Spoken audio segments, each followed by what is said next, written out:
Hi everyone, I've been making a lot of notes in my journals after the last referral ignition video that I sent out, and I want to thank you for all the feedback you've sent in.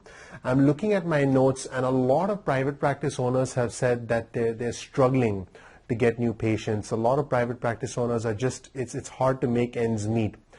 And you know, it reminds me of the time when my wife and I were both physical therapists. We went to the mall, and we looked at the Apple store and we looked at the Sony store.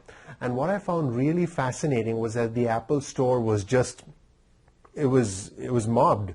There were just so many people in there, and the Sony store was just getting a few leftovers from the Apple store. You know, it was almost like living off of, you know, the remnants of someone else's business. And it kind of reminds me of the analogy of us as private practice owners. Some private practice owners are doing very well. They have more patients than they need, and some are just struggling to get patients.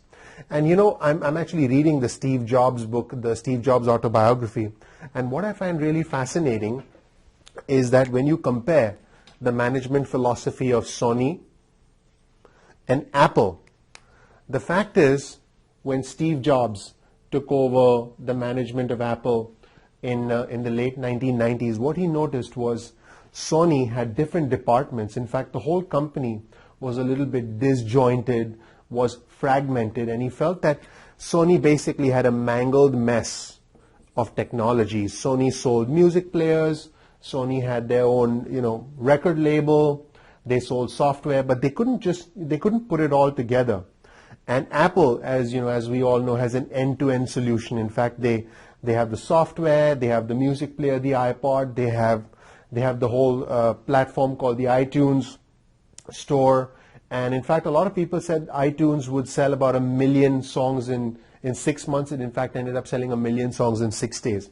When Steve Jobs took over management of Apple in the late 1990s, there were a lot of different departments, and in fact, Apple was a bit of a mangled mess. And what Steve did was he just went up to a whiteboard. He drew he drew a vertical line and a horizontal line. He wrote the word consumer,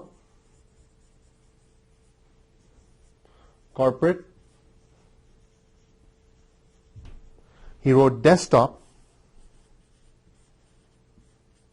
and then he wrote the word portable. And this is what he said to the Apple board, as well as all the Apple staff members, all the engineers, all the programmers. He said, this is all we have to focus on. Because Steve Jobs' philosophy was that simplicity is the ultimate sophistication. Now think about this as it applies to your practice. Let me actually show you how this can apply to you. Now let's replace the word consumer with patient.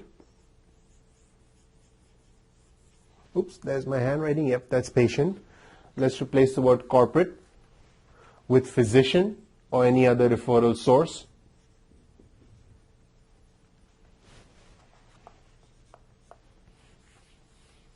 And we have email marketing, and we have portable, which is mobile marketing.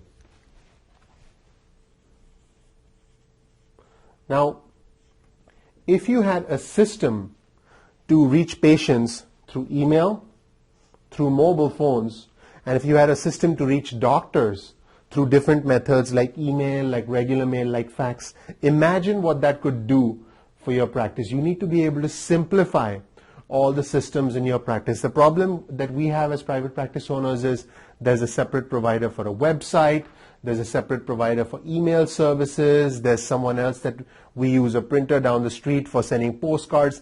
There isn't an all-in-one, a comprehensive business solution that can actually handle all the marketing of your practice for you. In fact, that's one of the reasons that Apple is, if not the richest, one of the richest companies in the world. In fact, Apple has more money than the US government.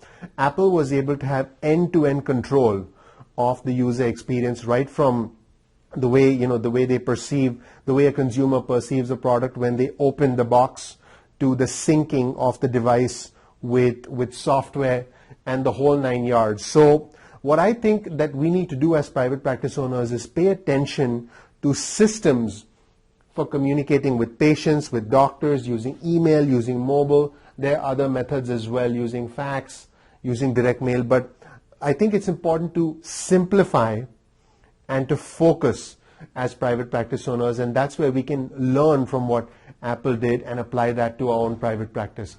I hope this video helps you simplify your marketing and get more results from everything that you're doing in your practice. And in the next video, I'll talk to you about the 2 big mistakes that private practice owners make when it comes to marketing their practice. Thank you so much for watching, and I look forward to seeing you in the next video.